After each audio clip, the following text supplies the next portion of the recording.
il y a quelques semaines, a été débattue lors d'une émission à la télévision la question de l'éducation de nos enfants et l'une des questions posées était dont j'ai encore entendu parler ces jours-ci dans une autre émission et c'est un peu ce qui m'amène à en parler maintenant.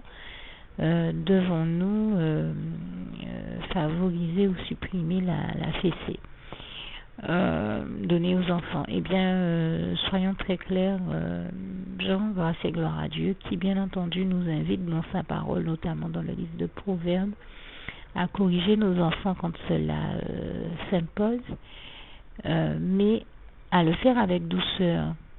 Jamais Dieu n'autorise la violence, jamais Dieu n'autorise aucun acte de violence et de maltraitance, ni aux enfants, et je fais bien la part des choses entre l'être humain et l'animal ici, mais c'est valable ni pour les enfants, ni pour les adultes entre eux, et pour les animaux non plus. On n'a pas à être violent, ni avec les enfants, ni avec les animaux. Et parce que la maltraitance n'est pas de Dieu, qu'elle soit envers les enfants, les animaux, même entre adultes, ni la violence, ni la malveillance, ni la maltraitance ne sont de Dieu.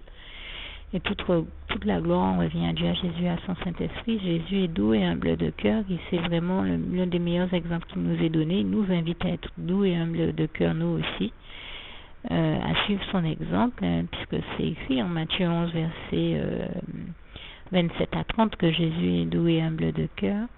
Et donc, étant donné qu'il est notre exemple, il s'agit pour nous d'être doux et humble de cœur. Et je crois que en la matière, Dieu favorise et encourage les méthodes d'éducation douce. Il est possible d'éduquer correctement son enfant sans avoir à avoir recours à la violence, à la maltraitance ou à la malveillance, et encore moins à martyriser un enfant ou un animal. On n'a pas besoin de ça. Dans le cadre d'une éducation douce, on peut très bien faire comprendre à l'enfant où il a fait une erreur en toute douceur et le corriger sans pour autant avoir besoin d'avoir recours à la violence.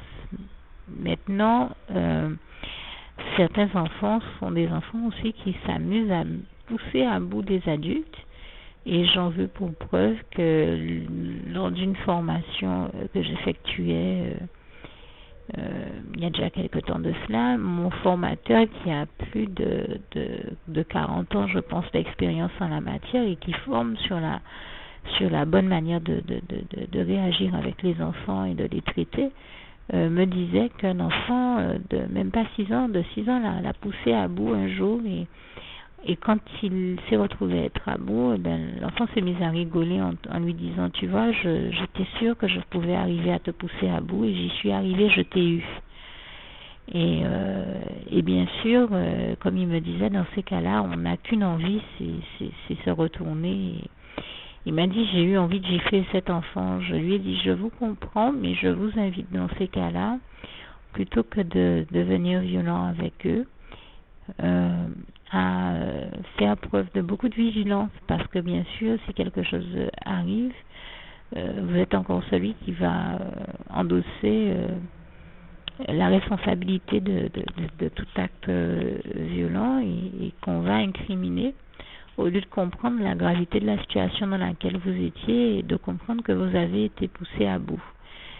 Parce que le diable est celui qui, à travers ces enfants-là, dans ce cas-là, essaie de pousser l'adulte qu'il a en face de lui à bout, de l'amener à commettre l'irréparable, et qui essaie aussi par là même de le faire endosser le poids de ses actes une fois qu'il a commis l'irréparable. Il passe pour celui qui a tort dans la situation. Et malheureusement, il faut reconnaître que ces situations-là existent aussi. S'il y a des enfants qui sont maltraités, je le reconnais très bien. Et je suis du côté de ces enfants-là, tout comme le Seigneur Jésus nous dit qu'il est toujours du côté de la victime et jamais du côté de l'agresseur. Et on le comprend. Donc oui, il y a des enfants maltraités, il y a des enfants victimes, il y a des enfants victimes de maltraitance et de toute espèce de maltraitance. Et l'idée nous en répugne. parce que nous souhaiterions, et si je prends la parole ici pour inviter de la part du Seigneur Jésus à avoir des méthodes éducatives, avoir recours à des méthodes éducatives les plus douces que possible, c'est que je ne suis pas du tout pour la violence et encore moins pour que les enfants aient à la subir. Il faut être très clair sur ce point-là. Maintenant, je dois forcer de reconnaître qu'il existe aussi des enfants qui, eux, s'amusent vraiment à pousser les adultes à bout, comme me disait ce formateur-là, et comme j'ai eu l'occasion de voir chez moi-même une amie, sœur en Christ, qui m'a rendu un jour visite, et sa petite fille s'était amusée à vider le contenu d'une boîte en plein milieu de mon salon, et donc sa mère s'est énervée en lui disant: mais tu es dans quel comportement là? Tu n'es pas chez toi, tu es invité quelque part, au lieu de te comporter correctement, tu te mets à vider des choses dans le salon des gens, ça ne se fait pas. Donc tu prends la boîte, tu ramasses tout ce que tu as jeté, tu remets les éléments que tu y avais trouvés en place et tu la déposes et tu t'excuses. Et l'enfant de lui répondre quelque chose du genre: non, je ne ferai rien, ou bon, bien sûr je vous dis ça calmement là, mais l'enfant s'énervait.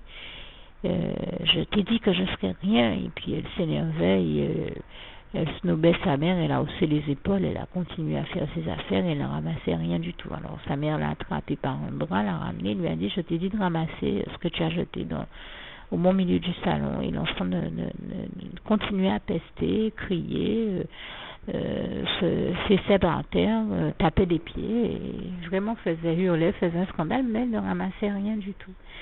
Et à un moment, la mère lui a dit: écoute, moi je sors ma ceinture, et si tu ne changes pas de comportement, tu vas te prendre une fessée. Et même comme ça, même en ayant vu la ceinture, l'enfant continuait à bouder, à par moments crier, faire du scandale, se faire remarquer, mais était dans un comportement où c'est un peu comme si elle disait à la mère: je vais te faire voir que je ne vais rien ramasser.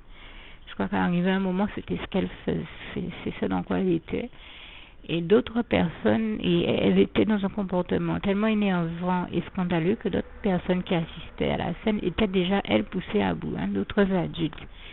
Mais la maman a eu un réflexe que j'ai beaucoup apprécié à ce moment-là, c'est qu'au lieu de se laisser emporter par la colère et tout ce à quoi on pourrait penser, elle a eu le réflexe puisqu'elle a vu que même le fait de sortir la ceinture n'impressionnait pas cet enfant-là qui n'avait même pas encore 4-5 ans.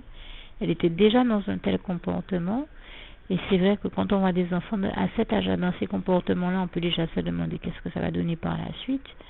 Mais comme l'enfant ne changeait pas de comportement et continuait à tenir tête à sa mère, et sa mère, voyant que la simple vue de la ceinture ne lui suffisait pas, alors sa mère, on aurait pu penser qu'elle aurait été poussée à bout, comme bien d'autres adultes qui étaient là, et qu'elle aurait corrigé l'enfant ou qu'elle l'aurait frappé. Non. Elle a eu une réaction que j'ai trouvée très intelligente et que je demeurais persuadée avoir été inspirée par le Saint-Esprit. Je lui rends grâce et gloire ici.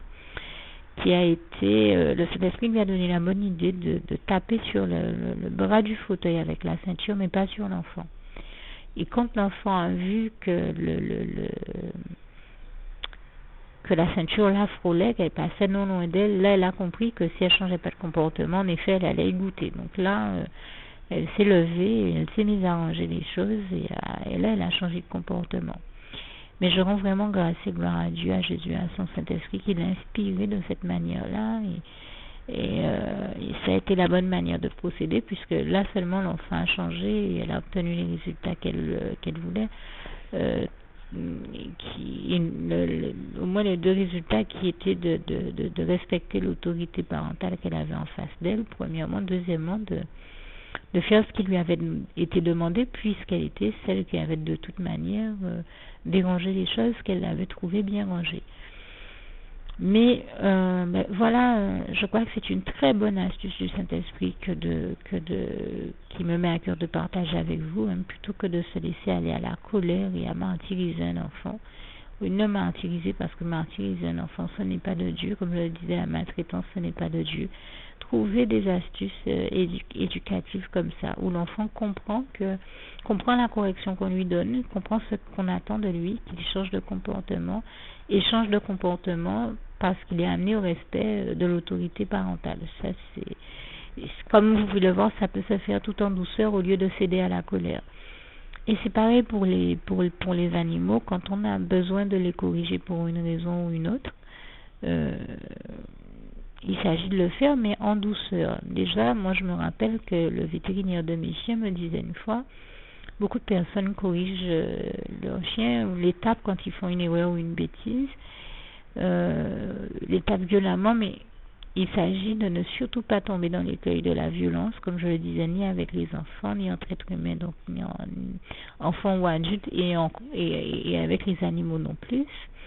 Et le vétérinaire me disait, l'une des astuces dans ces cas-là, au lieu de taper le chien avec un objet qui peut le blesser, et puis aussi, ou avec une autre main qui est la main qui sert à caresser aussi, dans la tête du chien, ça sème un peu la confusion, parce que si la même main qui le tape de main vient le caresser, il peut avoir le réflexe de vouloir mordre une main qui, en fait, ne vient que pour le caresser. Bon, de vous à moi, j'ai toujours vu les chiens faire la différence. Avant que je n'ai cette astuce du vétérinaire en question, il m'arrivait de donner de tape à mon chien quand il faisait une bêtise, et il ne m'a jamais mordu pour autant. Ça fait plus de 12 ans que j'ai des chiens. Aucun d'entre eux ne m'a jamais mordu à un moment où je venais leur faire une caresse. Mais ceci dit, c'est vrai que j'ai trouvé l'astuce, certainement que le Saint-Esprit a inspiré à ce vétérinaire qui me l'a donné, que je partage ici avec vous, très judicieuse, qui est au lieu de taper le chien avec nos mains, une chaussure ou je ne sais pas un objet ou quelque chose qui risquerait de le blesser, de choisir de rouler un journal. Ou même, moi l'autre jour, j'ai pris une bouteille de plastique vide, une toute petite bouteille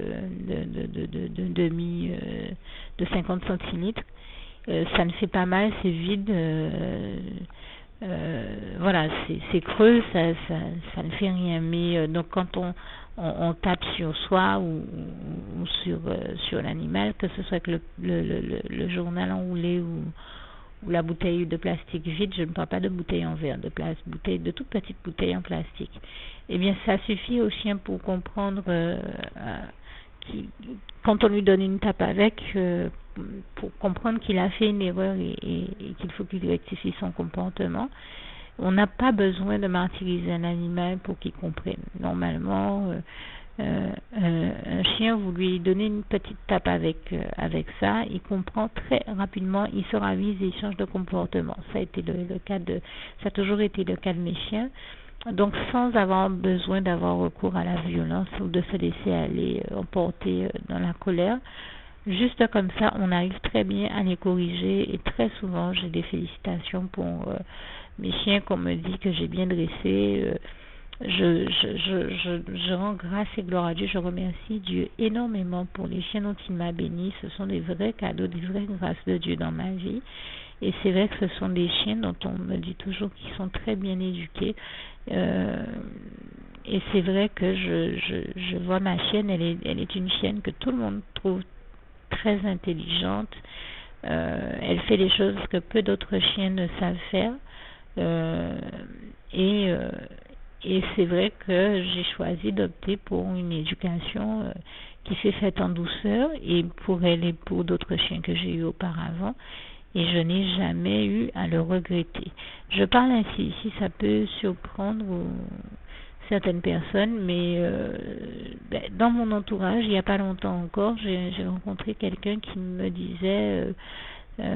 parce que je crois qu'on n'est souvent pas conscient du traitement qu'on inflige aux animaux des fois, surtout ici aux Antilles. On a une tendance à se dire que ce sont des, je sais pas, mais des fois les Antillais les traitent, mais il faut reconnaître ça, ne les traitent pas toujours très bien. Et il s'agit de faire tout ce qu'on peut pour qu'ils soient le mieux traités que possible, que ce soit sur le point de vue de la santé, mais affectivement et autres. Et c'est vrai que beaucoup de personnes ne se rendent pas compte de l'importance d'employer des méthodes douces parce que beaucoup se croient ou se sont autorisés à faire n'importe quoi aux chiens sous prétexte que ce sont des chiens. Mais je veux rappeler ici Romains 14, verset 12, chacun rendra compte à Dieu pour lui-même. Donc Dieu ne nous invite pas à la violence, mais plutôt à l'amour et à la douceur et à toutes les bonnes choses qui l'accompagnent, que nous connaissons. Et puisque Dieu lui-même est amour, comme il est écrit en 1 Jean 4, verset 8 à 21, et je lui rends grâce et gloire pour cela.